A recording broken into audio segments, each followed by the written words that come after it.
हमेशा वो नहीं होता जो हम चाहते हैं।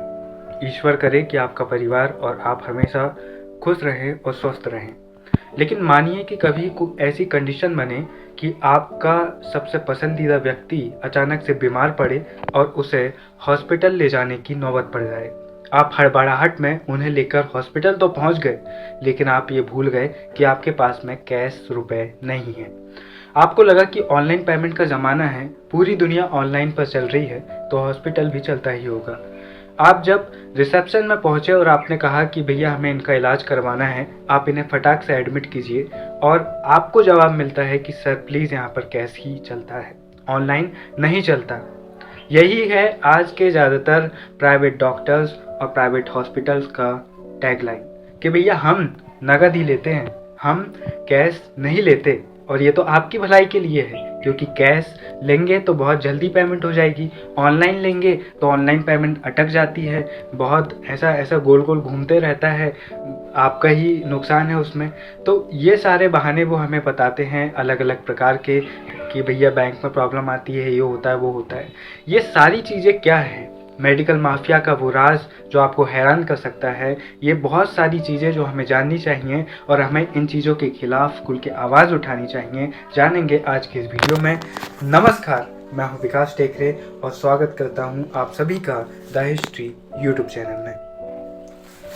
अक्सर ऐसा क्यों होता है कि जो ज़्यादातर प्राइवेट डॉक्टर्स, प्राइवेट क्लिनिक होते हैं, उनके पास में क्यूआर स्कैनर ही नहीं होता है।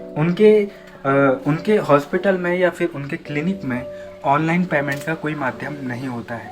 वे सिर्फ कहते हैं कि कैश कैश कैश, सिर्फ कैश ही चलेगा, उसके अलावा कुछ नहीं चलेगा। तो इसके बहुत सारे रीजंस हो सकते हैं। जो एक्सपर्ट हैं या फिर अलग अलग वेबसाइट्स के हिसाब से जो जानकारी मिली है, वो ये बताती है कि ज़्यादातर डॉक्टर्स ऐसा इसलिए करते हैं ताकि वो टैक्स की चोरी कर सकें और काला बाजारी कर सकें। वो ऐसा कैसे करते हैं ये भी जानते हैं। तो भैया देखो, अगर आपके क्लिनिक में आते हैं रोज़ 100 मरीज़ और आप कागज़ में दिखाते हैं सिर्फ 50 मरीज़, तो आप 50 मरीज़ का सीधे सीधे पैसा टैक्स से बचा रहे हैं और वो आपका काला धन है। यहाँ पर आप ऐसा इसलिए दर्शा पा रहे हैं क्योंकि सरकार आपकी जानकारी नहीं ले पा रही है। सरकार कैसे पता लगाती है कि आपकी इनकम कितनी है कितनी नहीं? क्योंकि आपके बैंक अकाउंट में पैसा नहीं है, इसलिए ज़्यादातर लोग जो काला बाजारी करते हैं वो बैंक अकाउंट्स में पैसे रखने से बचते हैं, या फिर ऐसे किसी तरीके से बचते हैं जहां पर से सरकार को ये पता चल जाए कि भैया आपके पास में कितना माल छिपा के रखा हुआ है। जबकि अगर क्लिनिक्स में या फिर हॉस्पिटल्स में जो कि प्राइवेट है वहाँ पर ऑनलाइन पेमेंट हो तो सीधे तौर पर पूरे ट्रांजैक्शन सरकार को दिखेंगे और साथ ही साथ सरकार ये पता लगा पाएगी आसानी से कि भैया डॉक्टर सरकारी है या प्राइवेट डॉक्टर, सरकारी डॉक्टर, कौन सा डॉक्टर, ये भी पता लगेगा। साथ ही साथ ये भी पता चलेगा कि आपने कितनी कमाई की है। अगर आपने जितनी कमाई की है उतना टैक्स आपको देना ही पड़ेगा। ये कहते हैं कि अगर हम बड़े ट्रांजैक्शंस करेंगे तो अगर इससे बहुत ज़्यादा सफरिंग होगी, बहुत ज़्यादा जो पेमेंट है वो रुकती है। तो भैया बड़ी पेमेंट, मान लो आप 5-10 लाख रुपए की पेमेंट आप नहीं ले रहे हो, लेकिन जो 300 रुपये की रसीद कटा रहा है उससे तो आप ऑनलाइन कटवा ही सकते हो ना, पर उसके लिए भी ये क्यूआर स्कैनर नहीं रखते हैं। तो इसका सीधा सीधा मतलब निकलता है कि आप बड़े लेवल पर फ्रॉड कर रहे हो, क्योंकि ऑनलाइन ट्रांजेक्शन्स होगा तो सरकार के पास रिकॉर्ड आएगा, जबकि ऑफलाइन होगा तो आप इसे आसानी से ऊपर नीचे कर सकते हो। ये था एक मुद्दा जहाँ पर ये एक बड़ी समस्या है कि जो प्राइवेट क्लिनिक्स है, प्राइवेट डॉक्टर्स हैं, वो ऑनलाइन पेमेंट क्यों नहीं लेते हैं। आप किसी इमरजेंसी में हो, आप किसी समस्या में हो और आपके पास में सिर्फ आपका मोबाइल हो, या फिर आप किसी के फ़ोन के ज़रिए अपने किसी संबंधी को फ़ोन करते हैं और वो ऑनलाइन पैसा डालना चाहे आपके इलाज के लिए, तो ये सरकारी हॉस्पिटल में तो आजकल पॉसिबल होने लगा है, लेकिन प्राइवेट हॉस्पिटल, प्राइवेट क्लिनिक में ये पॉसिबल नहीं है। ये बहुत ही दुख की बात है।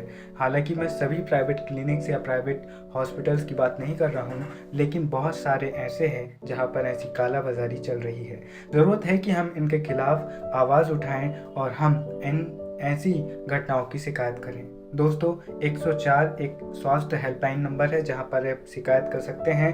नेशनल लेवल पर 1915 भी एक ऐसी शिकायत नंबर है जहां पर आप ऐसे प्राइवेट क्लिनिक्स की या फिर प्राइवेट हॉस्पिटल्स की शिकायत कर सकते हैं जो कि आपकी पेमेंट को एक्सेप्ट नहीं कर रहे हैं, ऑनलाइन पेमेंट को एक्सेप्ट नहीं कर रहे हैं। आप आरबीआई के पोर्टल पर भी जाकर शिकायत कर सकते हैं, आप इनकम टैक्स विभाग की वेबसाइट पर भी जाकर शिकायत कर सकते हैं। अगर आप मध्य प्रदेश के निवासी हैं तो आप मुख्यमंत्री हेल्पलाइन नंबर 181 में भी शिकायत कर सकते हैं। लेकिन ज़रूरी है आवाज़ उठाना, ज़रूरी है शिकायत करना, क्योंकि जो चुप रहता है मार उसे ही पड़ती है, जो चुप रहता है जुल्म उस पर ही होते हैं। इस वीडियो में मुद्दा एक और भी है, सरकारी डॉक्टर प्राइवेट दुकान। दोस्तों, यहाँ पर अक्सर आपने देखा होगा कि जब आप सरकारी हॉस्पिटल जाते हैं तो जो डॉक्टर आपसे ढंग से बात तक नहीं करते हैं, आपसे बिना कोई सवाल जवाब किए पर्ची पर दवाइयाँ लिख कर दे देते हैं, वही डॉक्टर आपको जब प्राइवेट क्लिनिक में मिलते हैं तो वो आपको बड़ा टाइम देते हैं, बड़े प्यार से आपसे बात करते हैं, बड़ी इज्जत करते हैं। ऐसा क्यों? क्योंकि आप उन्हें पैसा देते हैं।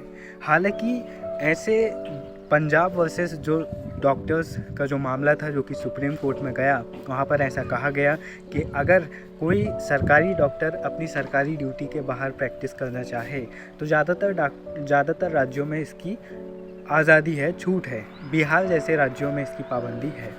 लेकिन ऐसा है कि अगर डॉक्टर आपको सरकारी हॉस्पिटल से प्राइवेट क्लिनिक में आने की दबाव डाल रहा है, या फिर आपसे कह रहा है कि आप वहाँ पर आइए, मैं वहाँ अच्छा इलाज कर दूंगा, तो इसकी शिकायत हो सकती है। इसका वीडियो या ऑडियो कोई सबूत आप इकट्ठा करते हैं तो इसकी शिकायत हो सकती है। लेकिन यहाँ पर तो इनडायरेक्टली डॉक्टर आपसे एक बहुत ही नॉर्मल बिहेव कर रहा है, लेकिन जब आप उसके प्राइवेट क्लिनिक में जा रहे हैं तो बहुत ही प्यार से बात कर रहा है और आपकी समस्याओं को और अच्छे से देख ले रहा है, तो ज़्यादातर लोग प्राइवेट क्लिनिक में ही जाना पसंद करेंगे।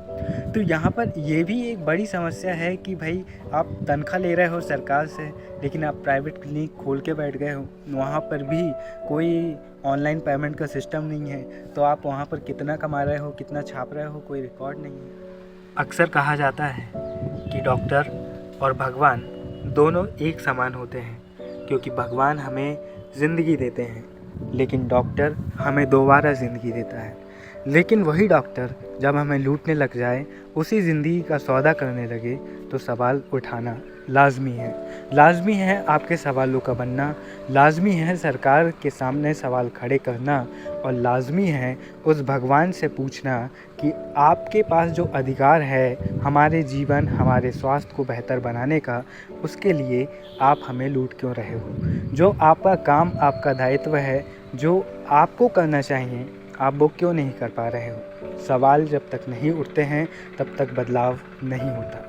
मुझे उम्मीद है ये वीडियो आपको पसंद आएगा। अगर आप शिकायत करने के और तरीक़ों को जानना चाहते हैं तो आप डिस्क्रिप्शन बॉक्स में जाकर पूरी जानकारी को और बेहतर तरीके से पढ़ सकते हैं। मुझे उम्मीद है कि ये वीडियो आपको पसंद आया होगा और इस वीडियो से आपने कुछ बेहतर ज़रूर सीखा होगा। मिलेंगे अपने किसी और वीडियो में, तब तक के लिए बने रहिए चैनल में। वीडियो को लाइक शेयर ज़रूर करें और चैनल को सब्सक्राइब करना ना भूलें। मिलते हैं फिर नेक्स्ट वीडियो में, तब तक के लिए धन्यवाद। जय हिंद।